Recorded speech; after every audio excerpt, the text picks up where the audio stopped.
Hello, everybody, and welcome to Bottom Line with Roni and Byron. We have some news to get to you. We're going to start with Jackson County Commissioners' plans to take FEMA to court. And in national news, we'll talk about how 4 men were charged in the overdose of actor Michael K. Williams. And then we'll give you the schedule for the upcoming playoff games for Jackson County schools, as well as surrounding counties. And then for our Around the Town segment, we had the fortunate opportunity to talk to Dr. Jawan Clark of J. Clark Educational Enterprise, LLC. And then we'll go to our relationship tea topic and discuss how do you balance your desires for your kids as opposed to theirs. So Byron, let's get to it. We're going to start with Jackson County Commissioners' plans to take FEMA to court. They are not happy with the way FEMA has responded in the last 3 years. Since Hurricane Michael, apparently FEMA have not come through with their promises on the money they are supposed to be giving the county for debris cleanup. So it's been 3 years, Byron, and the commissioners are not happy, and they're saying they're supposed to have gotten like $70 million, and then FEMA cut it to $40 million, and then down to $800,000. So that's a big jump from $70 million to $800,000. So what do you think about that? Yeah, it got me questioning, and what happened in the application or the process where they decided to drop and then drop again? Was it in the filing process? Was it something that they it kind of got me thinking, because I'm a big proponent of proper planning permits, what performance. So did on our end, on the county's end, was it a hiccup that never got corrected, and so FEMA just started dropping what they would pay for, or what? But it's getting a stretch from Hurricane Michael. I mean, it's how many years has it been now? 3. And yeah, it's been 3 years. So I mean, I'm happy to see that they're trying to really get some footing on this, but eventually that well is gonna run dry if we don't get something done. But it's kind of got it kind of got me thinking, what why all of a sudden, what's the reasoning behind them deciding to cut the funding so deep like that? I don't know, but it sounds like well, I'll just say Commissioner Peacock has been quoted saying that FEMA came in and promised everything and delivered nothing. So apparently they were supposed to be getting this money to repair the damage that was done to the roads it's by Hurricane Michael, and have not received what they were supposed to receive. So it sounds like the commissioners, it doesn't sound like it's a matter of filing or paperwork. It just seems like, and I'm going to be honest with you, I'm not a fan of FEMA. I'll just come out and say it. Just personally, some personal experience, they did not come through for several people that I know of, including myself. So I can see them being upset with if FEMA came in saying they're supposed to get, this amount and they did not deliver, then that's disheartening. And that is a way to.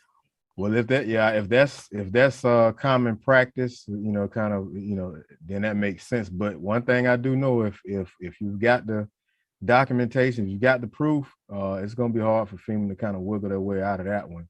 It's just the process of going through the whole legalities of it. That's the only thing. It may draw it out for another 3 years. You never know. But I hope they stick to the guns to the fire and stay fighting to make FEMA stick to the promises that they originally made. But if this is something common, maybe they'll, hopefully they'll get some ground on it. But I don't like that either. You say you're gonna do something, do it. Exactly. So I'm kind of siding with the commissioners on this one. So, but we'll keep our eye on it. Okay. All right. Next, I'm going to move to the next story, which I want to give an update on our COVID numbers. COVID-19 seems to have plateaued. I should say not plateaued, but peaked in this area. And this is the reason why, Byron. I got this from the health department. It seems as though the week of January the 14th through January the 20th, as they predicted, that was the highest, number or time frame for COVID after the holidays. So now the numbers are declining.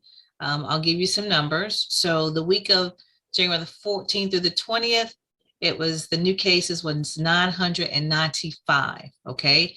And the positivity rate was 40.1. Well, Byron, you're happy to know January 28th through February the 3rd, we're down the new cases 477 and positivity rate is 26.1. So we are on the decline. We're very grateful for that. So the numbers should continue to decline.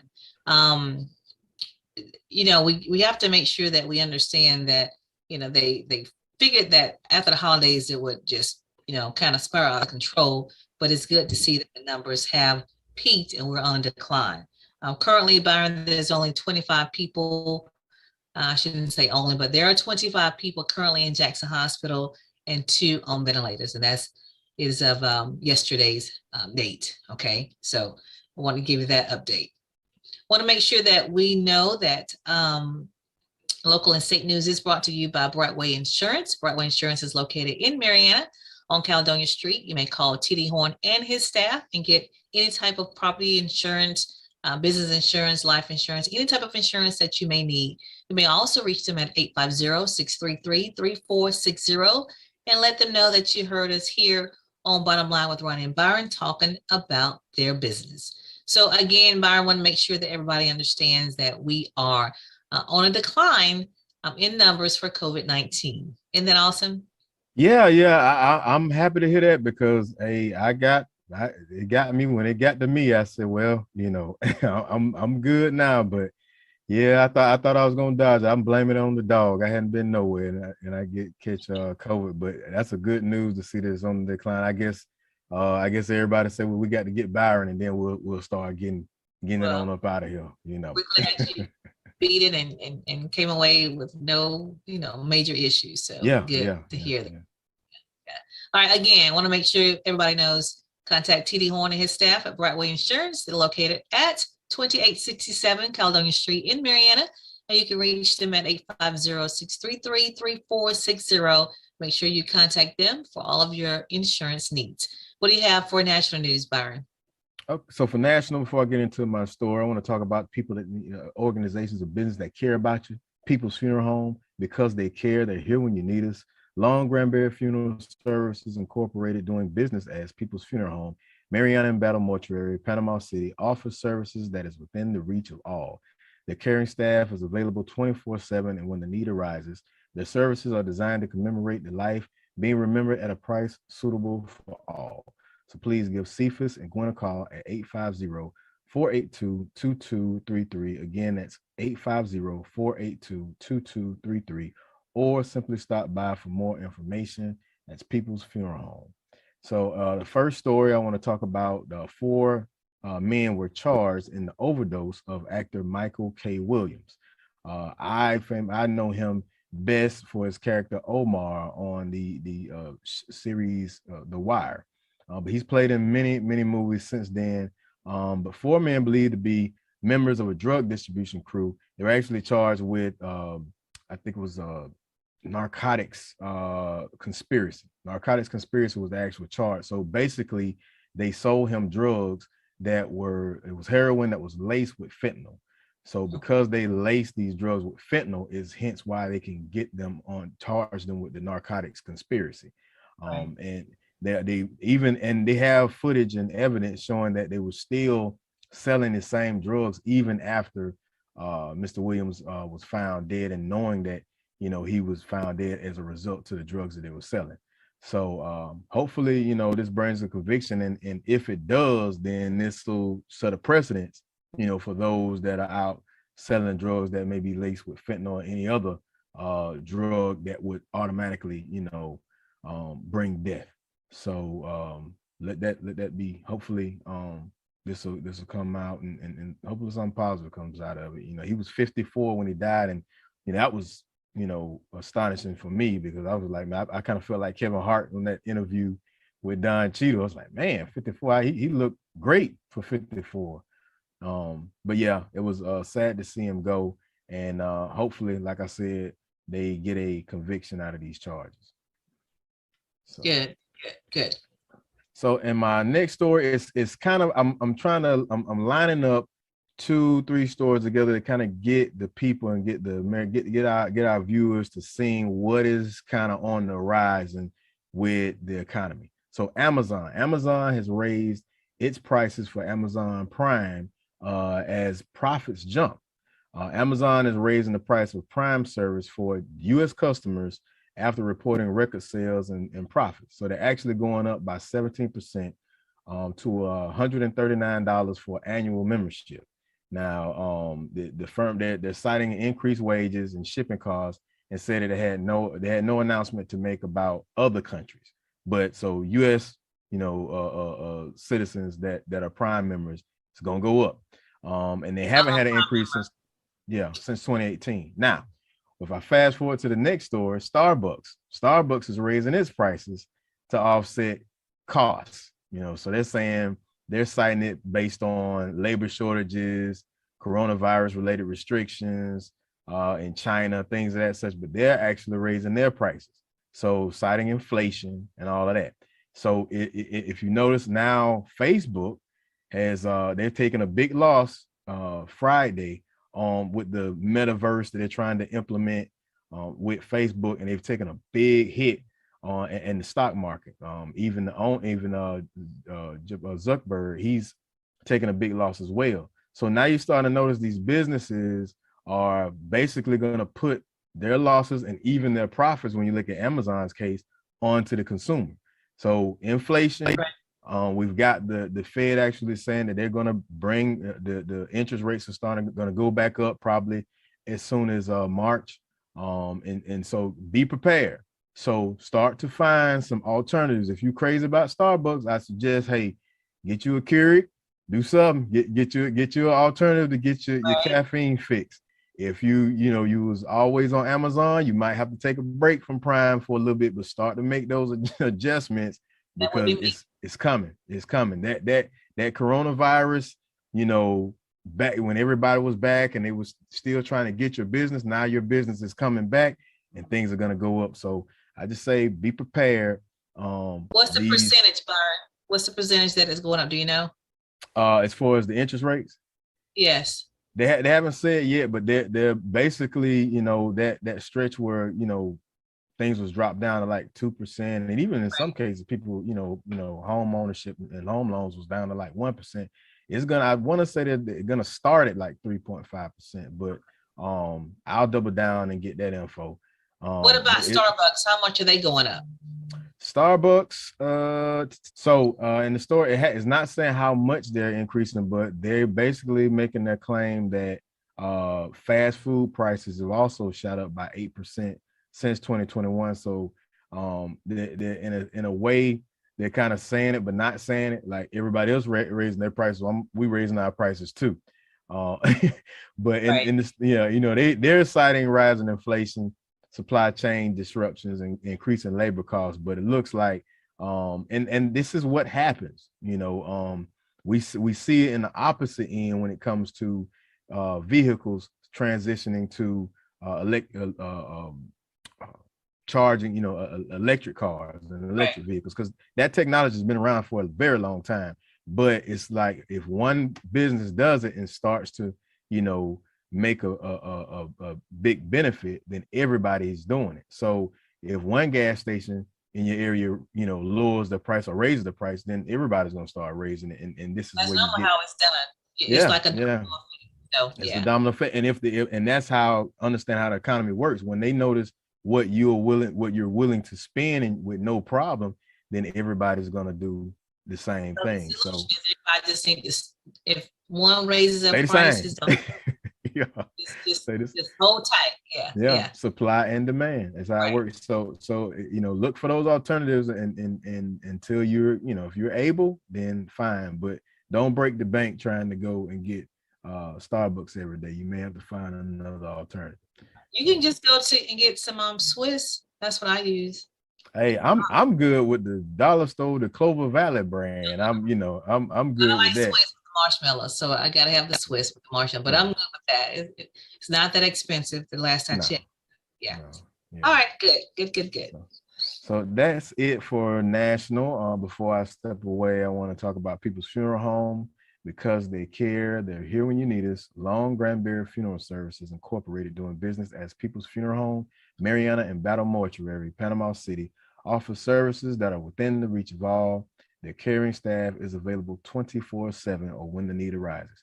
So the services are designed to commemorate the life being remembered at a price suitable for all. Please give Cephas and Gwen a call at 850-482-2233, 850-482-2233, or please simply stop by for more information. That's People's Funeral Home.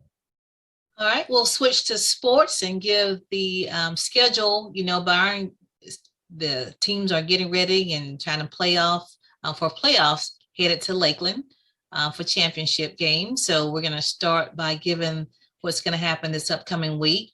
Graceville will play Holmes County in Graceville. That will be on Monday at 7 p.m. The winner of that game will go on to play Poplar Springs on the next day, Tuesday. So that's the 1A District 2. Graceville is in that bracket. And then we're going to move to Cottondale. Cottondale actually plays Chipley on Tuesday at 7 o'clock. That game is in Cottondale. And then also on Tuesday, Atha is at Sneeds. Atha will play Sneeds at 6 o'clock in Sneeds. And then the winner of the Cottondale and Chipley game will face Malone on Wednesday. So got to keep that in mind. So on Tuesday, you have Chipley and Cottondale, and then you have Atha and Sneeds in Sneeds. And then the winner of the Cottondale Chipley game will play Malone on Wednesday. All right. Also, and then that leaves only school left in Jackson County is Mariana. Mariana will play Rutherford on Tuesday in Mariana, and that game is at 7 o'clock. So we'll keep an eye out on all of those and hope for the best for all of our teams here locally that will continue to advance on and hopefully make it to district and make it beyond that to the state in Lakeland. Yeah. All right, so good luck to all those teams. Now I want to go on and move on and say congratulations to Champ Kelly. Champ Kelly was hired as the assistant general manager for the Las Vegas Raiders. So Champ Kelly is a native of Campbellton. And I had a chance to actually speak to one of his close friends, Art Kimbrough here. And Byron, we're going to have Champ Kelly on the show. Closer it gets to his camp. He has a camp every year. It's in Panama City. It's called the Champ Camp, and it's a football camp. And he's agreed to come on the show and talk about that the closer it gets to June. So sweet. Yeah, very, very nice. So I'm looking forward to that. But I asked Art, what did Kelly say when he was hired as the assistant GM? And he just said that he was, God is good, and he was very humble at the opportunity. So that's great. Hey, don't sleep on Las Vegas, and they've just gotten a new coach. So it looks, they really didn't have much, other than, getting a good head coach. I mean, a lot of the key elements were there. So now with a good assistant GM, hey, you never know. You never know. Don't sleep on Las Vegas. So. Well, and we're going to talk about Las Vegas a little bit later, just the city as a whole, how it's, has a football team, NFL team since 2020. So we'll talk about that a little later. But congratulations again to Champ Kelly. And then I'm going to move on more regarding the NFL. We know that there's a lawsuit that Brian Flores has filed against the NFL for racial discrimination. We all know that there's only one head football coach in the NFL, and that's Mike Tomlin of the Pittsburgh Steelers. So the story is Brian Flores was supposed to be interviewing for who? Was it the Giants? The New York Giants, exactly. And then before he had the interview, there were some text messages that went forth between him and Bill Belichick. Belichick is the head coach for the New England Patriots. So I'm going to just kind of read you how this went. Okay, so this is text messages. Belichick, said, sounds like you have landed. Congrats. Brian Flores says, did you hear something I didn't hear? And then Belichick says, the Giants. He's writing this, okay? And then, of course, Flores says, I interview on Thursday. I think I have a shot at it. Belichick goes, I got it. I hear from Buffalo and New York Giants that you are their guy. Hope it works out for you if you want it. And then, of course, Flores says, they're definitely what I want. Hope you're right, coach. Thank you. And then here's the catch. Flores says, coach, are you talking to Brian Flores or Brian Dabble? Just making sure. Belichick says, sorry, I explicit this up. I double checked and I misread the text. I think that you are naming Detroit. I think you are naming Dabo. I'm sorry about that. So Belichick messed up. He was thinking he was talking to Brian Dabble, and he was actually talking to Brian Flores. And at that point, Brian Flores had not interviewed the Giants. So there you go, Brian. Yeah. So that gives credit to his point that they never had any intentions. Right. And I hate to put it out there, but as a Black person in America, there's nothing uncommon, to use a face or the optics as if you're going to give a qualified person a shot that's Black or a minority or a woman, but with all the intentions of hiring someone else, and not even and take race aside from it, even folks that maybe they see friends or they see some fraternization or some nepotism go on, and they go through the whole dance of the interview getting excited. They know that they're highly qualified, but somebody was already picked before you even showed up, and you just got used as a pawn to say, hey, yeah, we had a pool of people we interviewed and we picked the best quote unquote candidate. Well, they try to satisfy the Rooney Rule as well. That you have to interview a certain amount of African American coaches. And the thing is with Brian Flores is, I didn't understand why the Dolphins fired him anyway, because he had 2 winning seasons. Back to back. Yeah, so it's I can understand the frustration, and I've heard arguments where when the points being made about why there are not any Black coaches, and there's a lot to pull from, prior to maybe 20, 30, 40 years ago, where there wasn't many applicants, there wasn't many Black coaches trying to be coaches, but now you don't have an excuse and to sit there and just keep on and keep it. Nobody's looking for a handout, but man, a chance, an opportunity. Yeah. Right. But you got 30-year-old coaches, 30-year-old coaches. What have they done? Right. So if you can give them an opportunity, you definitely give somebody that's been in the game, and he actually coached under Belichick. Brian Flores did. Right.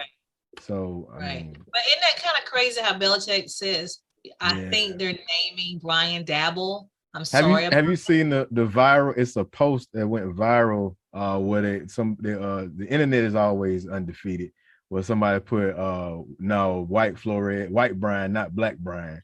So that was one of the moments where he just stuck his foot in. That's gotta suck to even go through that, but it makes his point, and hopefully also part of that is the fact that when Flores was in Miami, he is saying that he was asked to basically lose games and was offered $100,000 to do that, so they can, get a higher draft pick.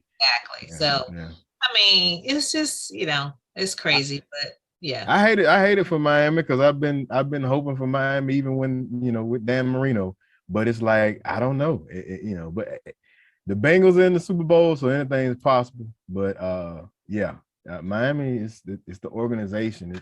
And that's the problem with NFL. It's not like any other business. You've got owners, and like the Roger Goodell, he actually works for the owners. He doesn't work for the NFL. So it's kind of hard to police them, because they have to be policed themselves. Right. So it's one of them. It's one of those things where you don't know if there's ever going to be a real real teeth behind this, you know. So, But listen to this. There's another piece of this too. He is claiming, Flores is claiming that in 2019, when he interviewed for the head coach for the Broncos, that John Elway came in the interview toasted. yeah, That's what he's saying. So all of that is in the lawsuit. so he's throwing everything. Completely disheveled and an hour late. So he's putting everything out there. Of course, people are denying this, but you know, why would this guy come out and say all this stuff and it's not true? It looks like, I mean, he looks like you know how it is. Once a man get tired and once a man gets fed up, I'm just gonna tell it all. It's coming out. Yeah. So that's what it looks like. It looks like he's had a career and he's just fed up and he's ready to throw it all out there. So we'll keep an eye on that and see how that plays out. But I'd also want to mention the NFL too. That did you know the Washington former Redskins changed their name this week to Washington Commanders? So that's the new name, the Washington Commanders. So I want to make sure people know that. And so this week the Pro Bowl is taking place in Las Vegas. We mentioned Las Vegas earlier. And so fortunately, we've had a chance to talk to Brian Salmon, who is a sports anchor for News 3 Las Vegas, the NBC affiliate in Las Vegas. So I had a chance to catch up with him and asked him about the Pro Bowl and to explain the Pro Bowl to us. And this is how it went. Hi, Brian. Welcome to the show. We have Brian Salmon from News 3 Las Vegas. We are happy to have you to give us an update and basically just tell us what's going on with the Pro Bowl in Las Vegas. Well, as you know, the 2022 Pro Bowl is here in Las Vegas, which is it's huge. I mean, the fact that Las Vegas got themselves a professional franchise with the hockey team, and then we got the Las Vegas Raiders. They opened up Allegiant Stadium, which you can kind of see a little bit here on the inside with my little background here. But, yeah, they have Allegiant Stadium, and that means that the NFL is trying to bring whatever they can to Las Vegas to kind of take advantage of this market. And the first thing that we are getting, and we have got, is the Pro Bowl, which is great. I mean, the Pro Bowl was in Hawaii, it was in Florida, and now it's here in Las Vegas. And the people here and the NFL couldn't be any happier. I think that's awesome. I know that the Pro Bowl moved from Hawaii in 2017. That's when it moved to Orlando. Do you know why that happened? Why they moved? I think because they didn't want to have people have to fly all the way over. You know, and they have the Wide World of Sports in Orlando, that big facility. You know, it's still somewhat of a vacation for the players and their families and whatnot. So I think that's probably why they took it to Florida. And then as far as coming to Vegas, who doesn't want to come to Las Vegas? That's true. That's true. So let's talk about the Pro Bowl itself. So what's happening? I know they had the skills competition on Thursday. So did you cover any of that? Yeah. No, I was out there for the skills competition, and the way that they did it, they actually filmed it, shot it on Wednesday. So when it aired on Thursday, it aired pre-tape. So I was out there on Wednesday for it live, and I don't know if you could tell by what you saw on television, but it was so cold. It was so cold. It was 30 degrees out there, and the players. Florida weather. Yeah, I know. I mean, Las Vegas had been beautiful for the past couple of weeks. It was 65 degrees. And then all of a sudden, when they got out here, it dropped down to 35 degrees. I was out there, for the skills competition, which was great. But it was, people were leaving because it was so cold. It was so cold. So, Brian, tell us who all you saw that day. I mean, there's everyone that's in the skills competition was there. You know what I mean? As far as from the receivers, the Mahomeses, the Tyreek Hills. I mean, anyone you can think of that's competing in the Pro Bowl was out there. So I mean, it was basically a who's who of players. So I mean that's cool. But I mean, just the fact that they had it they held it in a baseball stadium. So the skills competition was in it was in a baseball stadium, Las Vegas Ballpark, so they call it, it was voted as the best baseball ballpark in the country, including Major League ballparks for the past 2 years. It's only 2 years old. So they converted it to a football field, and that's where they held the skills competition. Pretty cool. Okay. So give the viewers an overview of what the Pro Bowl is. So most people, some people may not know, what is it actually? Say that one more time. I'm sorry. Tell us what the Pro Bowl is, because some people may not understand the concept or what it's all about, or what the What the hype is Pro about. Bowl is? Yeah. I mean, the Pro Bowl is basically it's the NFL All-Star game. So the Right. same thing as like the NBA, they have an All-Star game. The Pro Bowl is an All-Star game for the NFL. So they come out here. The skills competition where guys are catching balls, like jumping off of trampolines and catching balls and running 40 times. That is similar to, say, the NBA and the three-point contest and their skills competition and the dunk contest. So I mean, they do that. So that's their skills day, and then the actual Pro Bowl is an actual game where Pat Mahomes will be on the same team as Cooper Kupp. I guess that's AFC and NFC, but you kind of get the gist. I mean, he'll be on the same team as someone else as an All-Star game, and they played here in Las Vegas. So the only thing about it is it's similar to like an NBA game where they're not going to be tackling each other as hard. They're going to be trying to kill everybody just to put on the show. All right, so Brian, I just, I think it's awesome that it's in Vegas. You guys are now looking at, you have the Pro Bowl, you have the draft coming up there in April, and then in 2 years, you're going to have the Super Bowl. So you're going to be able on track to have all three events in your city. How's that? No, I mean, that's sweet. I mean, the NFL is the biggest sports organization in our country, and to have all of that set up, we were actually supposed to have the draft a couple of years right before COVID hit, and they ended up canceling that. So now Las Vegas will have all three of those events here, and basically because we have that new stadium, I mean, that's really opened up everything for the NFL to come here and like college football games and everything else. Yeah, I think it's great. So what else you're covering? And today, this weekend, are you actually going to the Pro Bowl on tomorrow, Sunday? Yeah, Pro Bowl will be there. That's at noon on Sunday, Pacific Standard Time. Which is 2 hour time. It's 2 hour time. Yes. Clock. Yeah. Okay. Yes. The NHL All-Star game is on Saturday. So today. So we got that. And then there's a fight Saturday night as well. So so where will you be?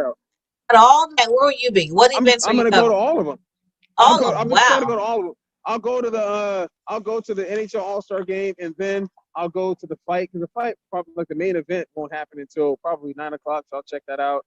And then the Pro Bowl, which it stands on its own on Sunday. That's gonna be nice. Like, I'm really looking forward to that. Well, good. Well, you have to send us some shots from there so we can post them on our Facebook page. So, Brian, thank you so much for joining Bottom Line with Roni Byron. Really appreciate it, and we look forward to talking to you in the future. Thank you. Thank you. Thanks for having me on, Ron. I appreciate it. So again, the Pro Bowl is this week on ESPN. It starts at 2 o'clock on Sunday, and you can see all your favorite NFL players on one field this Sunday. So tune in. Byron, I want to make sure that people know the Super Bowl is next week. So I'm going to take my pick. I'm going to pick the Rams. I'm going to remind everybody that I picked. Who did I pick? Cincinnati. Hey, I was gonna say it for you. I was gonna say if anybody do you need to call Ron, just tell her, just give me some numbers. Just give me some random numbers. You know what I'm saying? Go and whatever her pick is, ride with it, because she's undefeated. She's on a roll. I gotta give her credit for it. The winner of the Super Bowl will be the Los Angeles Rams. Okay, that's my pick. I ain't got nothing, because I'm shooting bad. Every time I say something, I'm like, I'm gonna just keep it quiet. Just Ronnie got it. All right. Well, what do we have next? We'll move on to our Around the Town. What do you have? Yeah, so Around the Town, myself and Ronnie, we had a great opportunity to sit and talk with Dr. Jawan Clark of J. Clark Educational Enterprises, LLC. Great man, great gentleman, and it was a pleasure. We and please pay attention to this interview, folks of Jackson County, because he's got some great resources and services. So tune in. Here we go. Around the Town.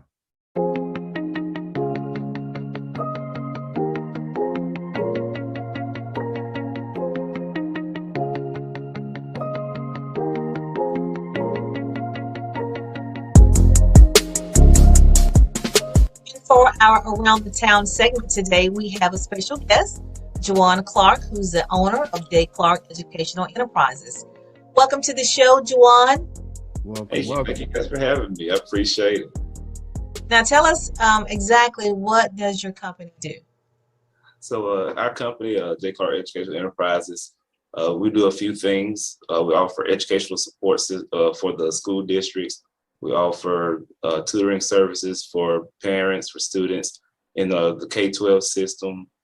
We do homeschool pupil evaluations for students who are homeschooled that need certified educators to evaluate their portfolios. So a lot of different educational services that parents may need, advocacy as well. If parents need support in the schools when it comes down to understanding their students' educations, maybe IEPs, we provide that support as well. So pretty much anything in the educational arena, we're here to help meet those educational needs. And what is your age group? So we go all the way down to pre-K, around 4 years old, and we kind of top out right about 18. We do a little bit of college level, but not a lot of college. It's more so the K-12 system. Okay. So, Dr. Clark, I was wanting to know how many tutors do you actually have, or staff you have on deck to help you out?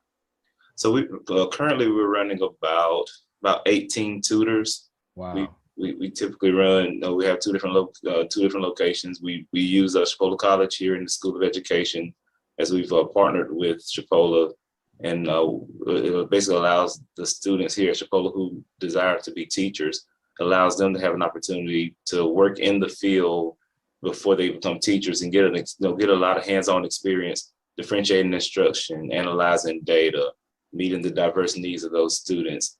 And then, like I said, we operate here out of Mariana and Chipola College. And then we also have a location in Graceville, which is our actual home location. And then we have our virtual campus as well. Okay, that was what I was going to follow up with is during the pandemic and everybody kind of got more astute, as you will, with virtual and internet. And I was going to ask if you had that capacity. But this is quite interesting to know that this service is provided in Jackson County. Now, my next question would be: I know you provide this for definitely for Jackson County for the school district, but are you open to any other school districts to be able to provide the same service to? Oh yes, absolutely. We've tutored, especially virtually. We've reached out. We've had students from Bay County. We've had students from Gainesville, Jacksonville, Tampa. The virtual component, it really allows for us to really expand our reach. We've had some students from Fayetteville, Georgia, in which we're also now looking to expand out to Fayetteville currently now as well. So, we're definitely open to just serving students. That's our desire, is to really make a difference in the impact of the lives of others. Not just limited just to Jackson County, but just the world at large. Yeah, wow, that's amazing. Because that's what I was going to tell Ronnie. I mean, hey, look, I've got 5 myself, 2 sets of twins, so I'm definitely going to be reaching out to you, and because if anything we've learned over this past 2 years is that not enough credit has been given due to our educators, to our teachers out there, because as much as we love to play the Monday, the backseat quarterback, once we got our hands in on it, man, it is extremely difficult to try, to play that role, and we need that extra help. And it's great to see that somebody like yourself is creating that avenue for us to be able to get that assistance that we need, because us parents, we tried. I know Byron can attest. We tried. Exactly. We tried. We are currently using his services right now, Byron. Oh, okay. We're currently using you holding all the secrets. You holding everything to yourself. we just began. That's why he's on the show. Because know me, once I know something, I always share it. So we just begun to use the services, and so far it's been very helpful. And we will continue to use his services. So, Dr. Clark, I want to ask you, where are your tutors from? Shed some light on that, like areas. Got you. So our tutors, they come from all over. We have some tutors that are from here in Mariana. We have some that are from Washington County. We have some that live in Dothan, some in Holmes County. You know, they're from all over. We have one who's waiting to get back with us. She was a previous student here at Chipola. She was a phenomenal tutor while she was here. She does a lot of virtual for me as well. And she's actually out of state now. And I reached out to her and spoke with her the other day. And she was like, hey, if you got anybody that wants to be tutored virtually, just let me know. I would love to get back with you. That's awesome. They're all over. We are currently using the virtual option, Byron. So like I said, it's worked out great. Working out great for us. Now, Dr. Clark, let me ask you this. So what subjects do you offer tutoring services in? So generally, pretty much all subject areas. A lot of the higher levels, those subjects are real limited, just because that's a very, very high need area that a lot of students are in need of. And with dealing with like your chemistries and your algebra ones and your geometries, we try to partner those students up with our schools of ed students who are actually majoring in those fields. So you don't get a elementary education tutor trying to tutor in algebra. And so those types of subjects are based on the availability of those tutors at that time. And so to answer that question, we tutor pretty much every subject area. Is just based on the availability at that moment. Okay. All right, great. And this tell us, where can we find more information about your services? Give the audience that information. Oh, yes, ma'am. So the best place to find that information, if you'll visit our website at jclarkeducates.com, you'll have a full list of all the services that we offer. You can also find us on Facebook. And we have a business Facebook page as well, J. Clark Educational Enterprises, LLC. We have a lot of information there, and you can feel free to email me. You can contact us through the website as well, but my direct email that comes to me is jclarkeducation1@gmail.com. And I love email communication, but generally, if you email me at some point in time, I'm going to call you because I love that personal interaction. So, feel free to contact us at any moment. Well, speaking of you, tell us a little bit about your background. Yeah, because you know how it is, brother. You got to get the credentials. Your folks, well, what is this they got going on? So give us the credentials. They got to know. Right. Exactly. So I am a fully Florida certified teacher. I graduated from Chipola College in 2010 with my bachelor's in elementary education. I have a certification I have a reading endorsement. I'm ESOL endorsed as well. I have a physical education endorsement. I'm certified in middle grades English 5.9. Also certified. I have educational leadership as well. I've been a previous principal in Jackson County as well. My master's is in ed leadership. My specialist degree and my PhD is in curriculum and instruction. So I am extremely certified in the area of curriculum and instruction, in which all of our tutoring services, especially, the curriculum that's implemented in those sessions, I make sure I oversee, structure out all of that. So that way I make sure that all curriculum that's being delivered, it is in line with standards. It's in line with what the students are learning in the school. We're not just going off and just pulling things out of the air.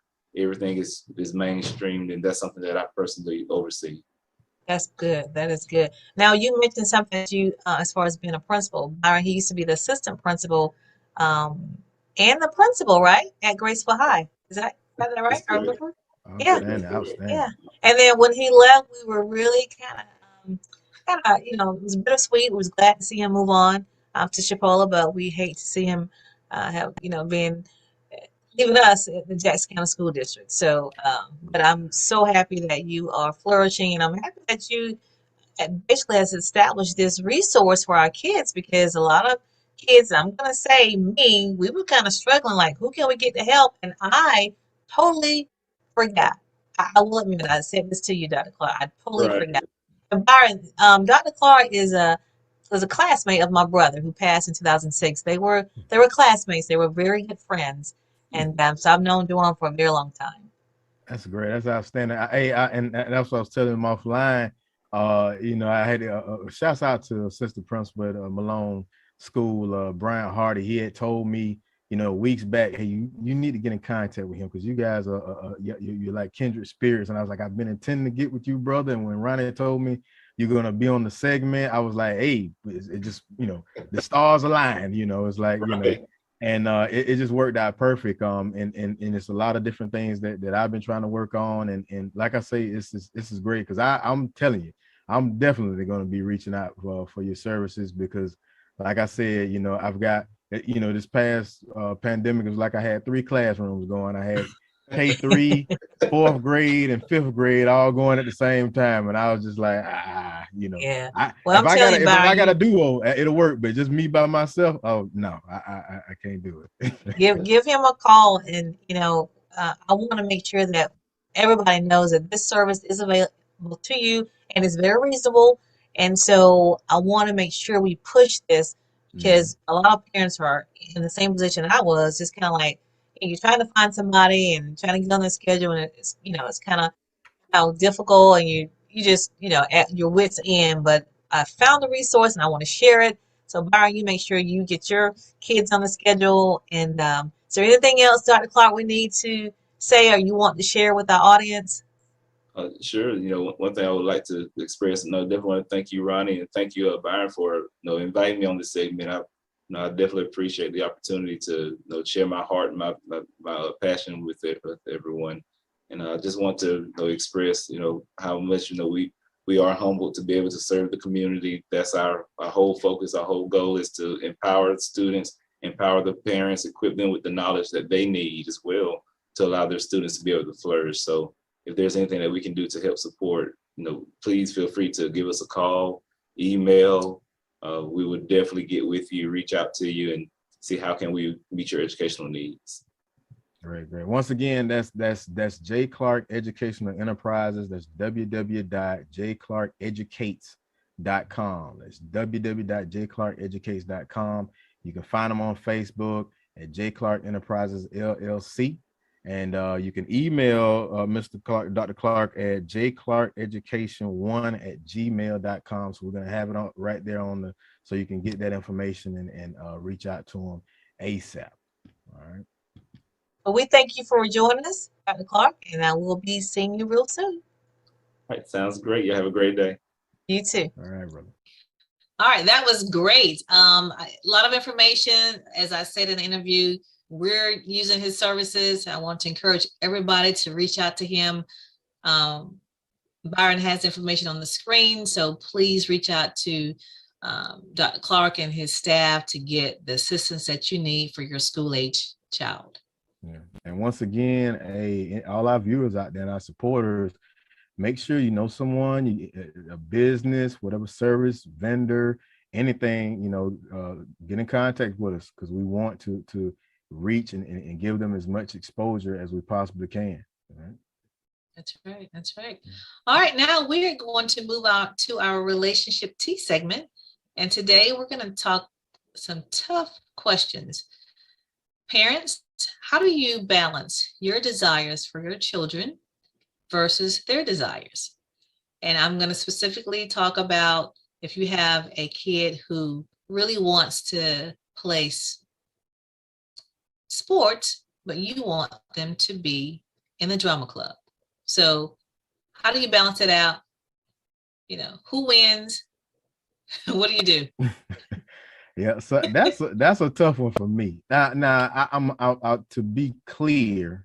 I don't feel like obligated or pressure to create another athlete. I mean, I was into all sports, football, basketball, baseball. The older I got, football was my thing because I could get a lot of aggression out. I loved it. But at the same time, I want my kids to, it's hard because they're so into TikTok and social media, but to get them to explore their minds and to, figure out what it is that they like and that they want to do. Because when they go to college, so often we see people that will spend, 6-year, 8-year degrees, and they'll have a doctorate in psychology, and next thing you know, they have a bakery shop. Or, you know, they'll spend a lot of time going to school and they end up doing something that they really love. So, you know, I want them to really take the time through their adolescence and high school to just explore and find out what it is they like, and then go to school for that.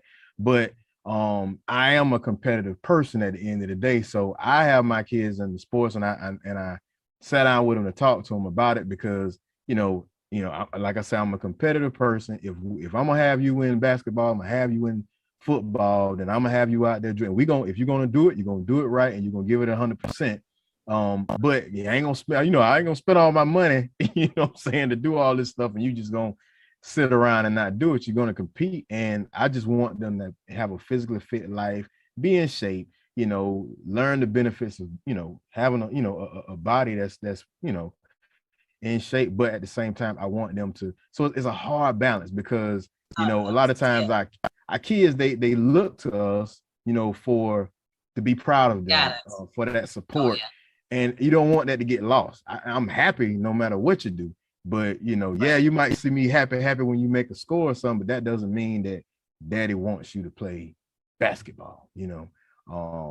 So it's a hard one, and my kids are like, they're just like me, but they're different, and they're not me. And for a lot of parents out there, we have to remember that they're their own individual person. So they're not you. And if you wanted to go pro or semi-pro and you missed that shot, but if they have that passion for whatever, then I'm behind them 1,000%. I don't care what it is, you know what I'm saying? So it's a hard balance, but it is. I will say that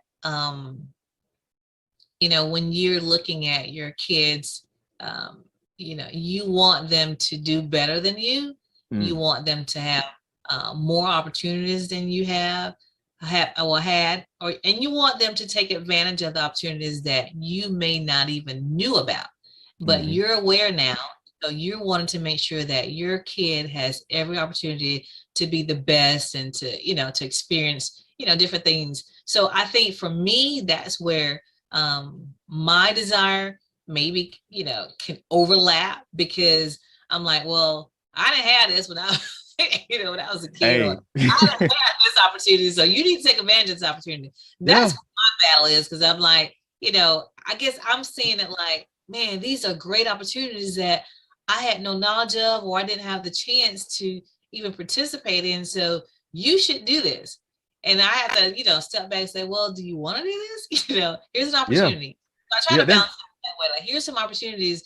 Are you okay with this? Do you want to do it? Are you interested? So I try to be aware, but it is hard, because my first instinct is like, oh my goodness, I didn't have this. So you need to do this, Yeah, for me, it's like abilities. Like my son, he has abilities that I didn't have, what I'm saying? And I'm like, man, like baseball, I was good, but he's a dinger. He could hit it, if the harder you throw, he'll hit him. And I was like, that was where I kind of, wasn't good at, or he's bigger than I was. So it's like, but at the same time, I find myself where people automatically assume because he's a big kid, he's supposed to be playing ball. That doesn't, he could be anything. He don't have to be a ball player. But it's just like when I see those abilities, and I'm like, man, and he has that talent, but it's not his passion. You have kids, you've seen them, they don't have anything, but they'll be out the door all day, with that basketball or with that football, and you like, nobody has to push them, nobody has to motivate them. It's their passion. So it's one of those things where it's kind of like when you see your child has an ability that is like, wow, and they're like, that's I like it. It's all right, but you're like, well, why don't you just try it out a little bit more? Just you might like it, but it's not that you want them to do that. It's you kind of get caught up in it, and it's confusing for a kid, because their biggest thing is social, is having fun. And trying to be liked and be, find themselves and what personality they're gonna be. It's a lot. So mom and dad try not to put too much on them, and we get it. But I think that the balance to that is introducing them to several things. So then you can kind of I mean, for me, I knew what Keislan at a young age was good at. I recognized it. I introduced her to several things, and so I said, oh, okay, she's good at that. Okay, she's really good at this. She's just okay with that. So I tried to really guide her to the things that I saw that she was stronger at. So I did do that. And because they don't know. So but when I saw that, oh, you may not be, that great at that may not be your thing. Yeah, you may want to kind of veer over here, take a look at this. So I did that. And so for me, I think that's where parents have to kind of find the balance. Like you may have been good at basketball, but your kid is better at baseball. Yeah. So now beyond that, math, that's his thing. Building, that's his thing. Legos. I mean, you could buy like the biggest adult version complex Lego set.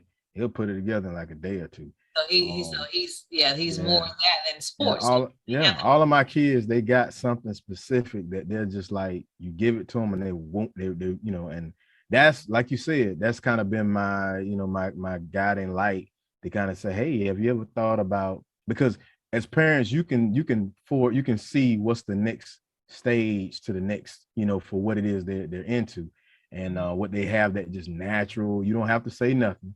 You don't have to tell them to do it. They just automatically into it and they locked in. And don't forget the arts. Sometimes a lot of times we get kind of caught up in conventional professions, but don't forget the arts. Don't forget art and poetry and public speaking. If they got a lot of mouth and they love that might be your next thespian. You never know. I think that's the thing that parents really have to be in tune to. And I think for me, it's sad when I see kids with talent and I'm like, well, where are the parents? The parents are totally clueless what that kid's natural skill set is. And so the parent is not even in tune, not even, aware, not even paying attention. They're just kind of, sometimes parents use different organizations or as babysitters. So you're just getting them out of the house. Well, you should not be doing that. When you're involved with kids in sports and organizations or clubs, whatever, you know what, be in tune to see if they like it, if they're good at it, or if they don't just shove them off on somebody else because you need a break or you need a babysitter. That's cool. So it's like you got those parents on this end of the spectrum, then you got on the other opposite end, you got the parents that's trying to make them do what they want to do when they was a kid. So baby, they're kind of living their life through them. So through them, find the balance in between. Don't be the disengaged parent, but don't be the overly pushy parent to make them do something they're not even good at. So you have to find that balance in the middle and say, hey, these are your opportunities. This is what I see that you're good at. You tell me what you like, and then So I think that's it. So that's going to be it for our relationship tea segment. And I think that's going to be it for our show altogether. I want to thank everybody for supporting Bottom Line with Roni Byron. We hope you enjoyed the show. Look for us next week, and we'll be here bringing you all the news in and around Jackson County. And remember, when you know the truth, you can speak the truth, and the light shines brighter when it shines for two. See you next week.